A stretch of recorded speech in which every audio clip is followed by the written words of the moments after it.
Hello fam, good morning, good morning. Welcome to another segment again with EMMY JOHN. Welcome to Monday piano lesson with EMMY JOHN. Video drops now. Please do well to like, share, comment and subscribe.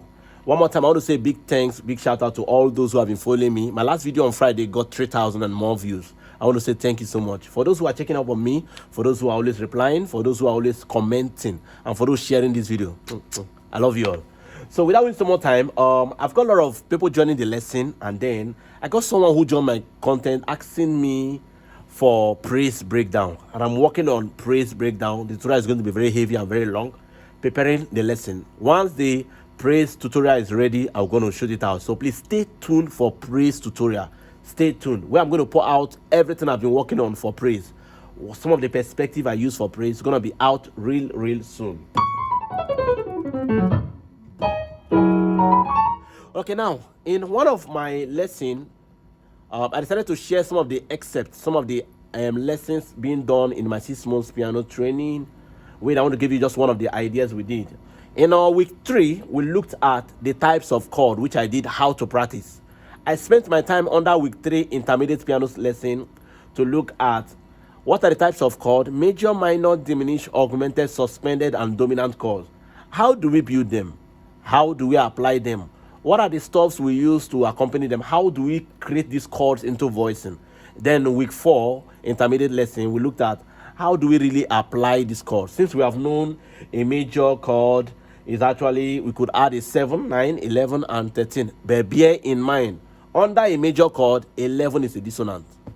Let me repeat again. We could have a major 9, a major 7, major 13, we could do a major 13 voicing, but bear in mind there is no major 11. Rather than a major 11, I taught my students you could use a major sharp 11. You could do a sharp 11 voicing. All explained in my 6 months piano training, where we took our time to break them down one after the other with songs as explanation. So are you among those who are still asking what's the lessons, what's the lesson structure, what's the guideline, what are the things we looked at? Let me give you just one of the stuffs we did. After treating that, I gave them using how to use the major 13 voicing. Major 13 voicing. I used a very simple song like so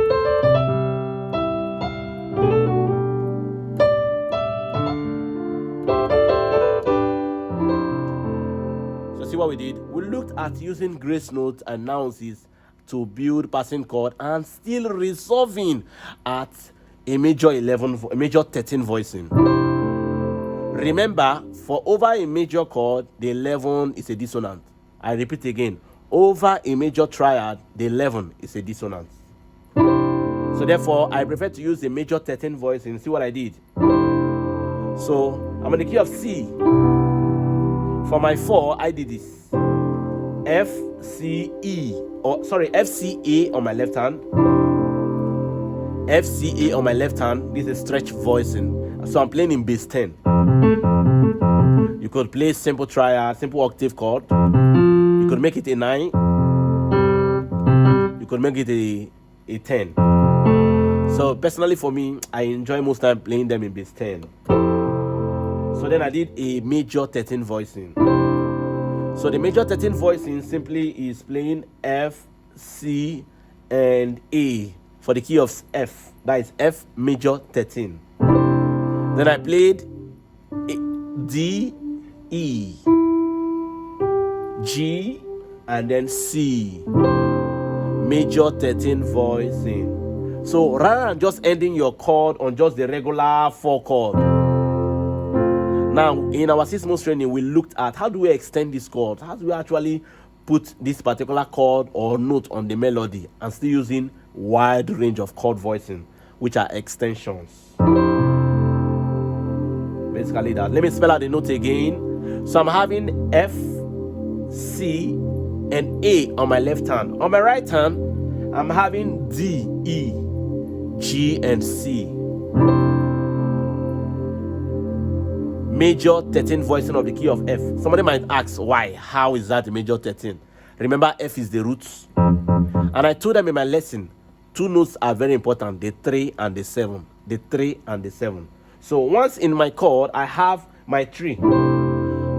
and my 7 in the chord, then the chord is already complete. Where is the 3 in this chord? On the key of F, F is the root, C is the 5, A is the 3. So we have our major 3 telling us it's a major chord. A is the 3. We have our 13 as D. We have our E as the 7. So we already have our 3 and 7. We have our 9 and we have our 5 as C. So this is a major 13 voicing. C major 13 voicing. Then I only just added the grace note to it, or some nuances to it to make it much more interesting. So the bass song is so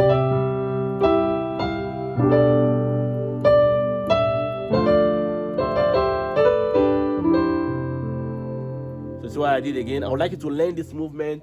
This is just an excerpt from what we are doing in 6 months piano training. One more time.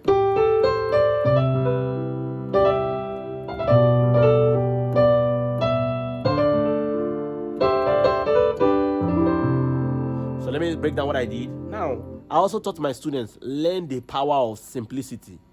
So what I'm doing now might sound ambiguous, but it is not. It's very simple. So I'm just doing the simple triad chords. The 1 triad chord, the 2 triad chord, the 1 triad chord, the 5 triad chord, the 5 inverted triad chord, and then I ended to the 13 voicing. So that's why I have again. Let me do my best to break down as slow as possible so that even down to a simple beginner can enjoy what I'm doing. So see what I'm doing. G, C, E on my left, over the 4 chord. Over the 4 chord. My 4 chord is F, C, A on the left hand. On the right hand, I have G, C, E on the right hand. That's my 1. Then I do, still on the 4, A, D, F on my right hand. I came back to the 1 G, C, E. Then I have my 5. The 5 chord, I have G, B, D. So for the G, B, D, I did this. So you see now. So I just did it. I just made it a minor 11 voicing. A minor 11. In case if you're asking, how is this a minor 11 on the key of A? Feel free to join my lesson where I broke down in week 3 and week 4 how to create these voicings, all these 6 classes of chord, and how to actually use them. So then I resort back to the 5, still on the 6, and then. So let's play the song very slowly.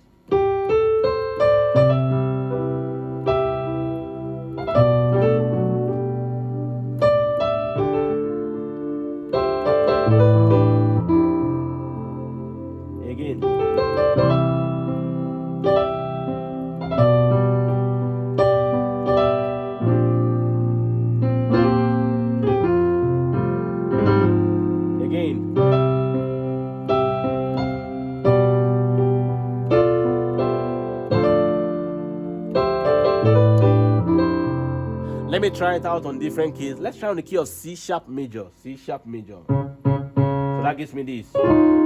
Very slow and simple as possible. So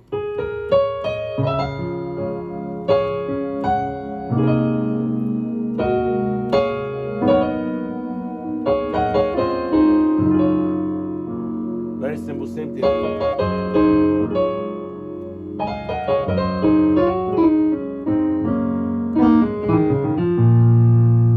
Very simple. So one more time again.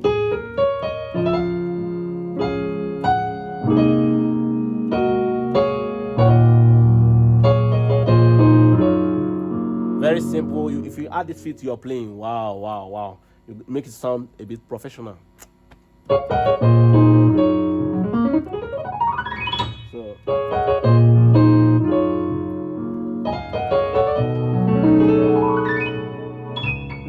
let's try on a different key again. Let's go to the key of, what key do we use? Let's use the key of F. Okay, let's use the key of F. So we have this. So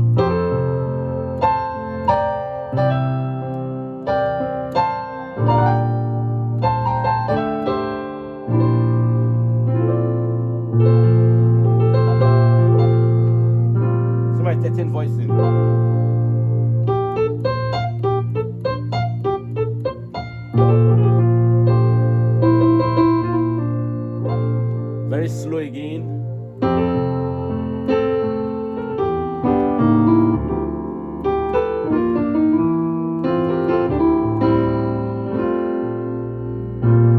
Don't mind me. Very simple again.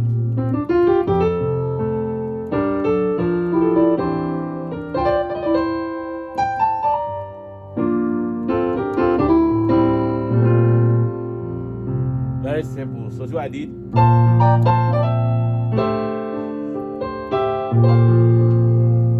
So it becomes B flat major 13 voicing. So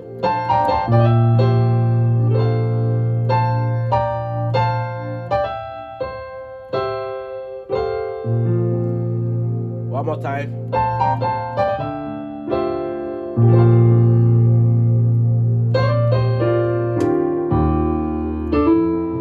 Let's try on different keys again. What key do you propose I try on? Okay, can I try on the key of A? Let's look at the key of A.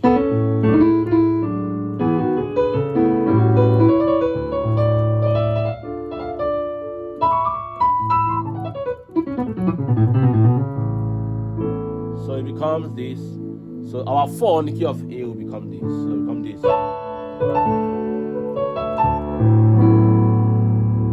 So now, one of the stuffs I also taught my students is that the understanding of theory makes you not to be caged. When you know how these chords are formed and how to build them by yourself, it will make you, once you hear a movement, you can be able to tell and you can be able to replicate and recreate. It gives you the opportunity to replicate and recreate. So you will not just be bent on that person's movement. So I can start to change the movements to different voices. Why? Instead of dwelling on just on the 4, I start to do this. I can start to also make it this. I could make it a 9. So because I know how to create this chord. But if you don't know how to create this chord, you'll be struggling or you'll be stereotyped with a particular movement you saw and how to use that movement. So that is that. So let's go again.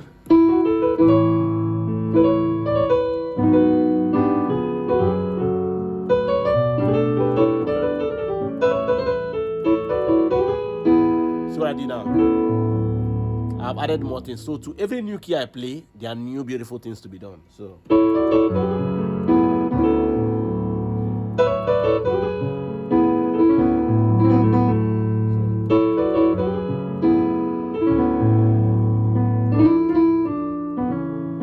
one more time.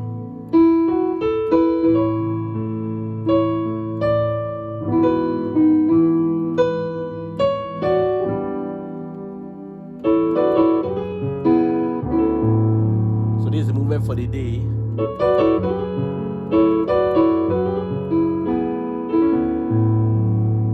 So do well to join our 6 months piano training to learn more of this. How to, when to, where to, and then apply them to your playing. God bless you. EMMY JOHN.